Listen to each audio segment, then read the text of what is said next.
New one up late, a group of volunteer firefighters are off the ladder and standing tall behind their chief. They laid down their gear at the fire station and walked off the job. This comes after the chief was fired. Polk County says it received a letter from the firefighters' pension fund that prompted them to dismiss Chief Randy Lacey. New tonight, Paolo Soro has the latest on what the county and the community have to say about this.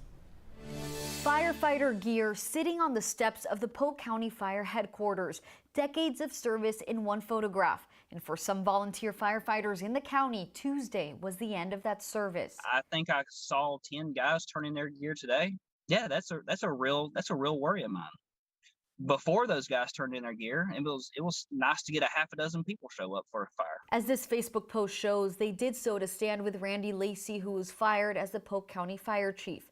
According to County Manager Matt Denton, the county received a letter from the Georgia Firefighters Pension Fund that showed the department submitted false information to the fund.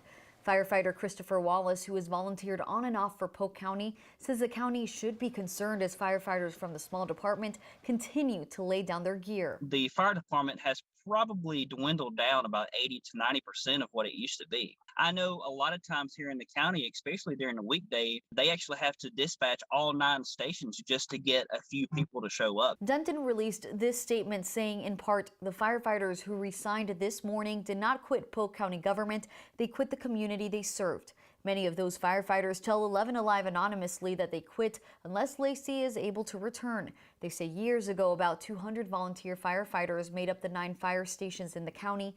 Now that number is closer to 75 and continues to go down as firefighters decide to quit. They choose to hope that Rockmart and Cedartown continue picking up the slack. Those 2 cities are responsible for their citizens. It's a blessing that those 2 cities are willing to help us out. But it's coming to a point to where, the county is either going to have to stand up on its 2 legs or, just kind of have to close the doors. The Cedartown Fire Department, which has about 22 firefighters, says it has worked with the Polk County Fire Department before and will continue to do so to help during emergencies.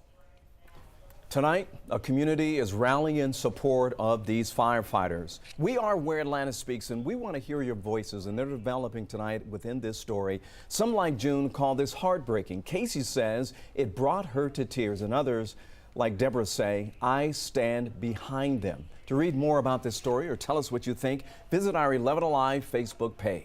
We have new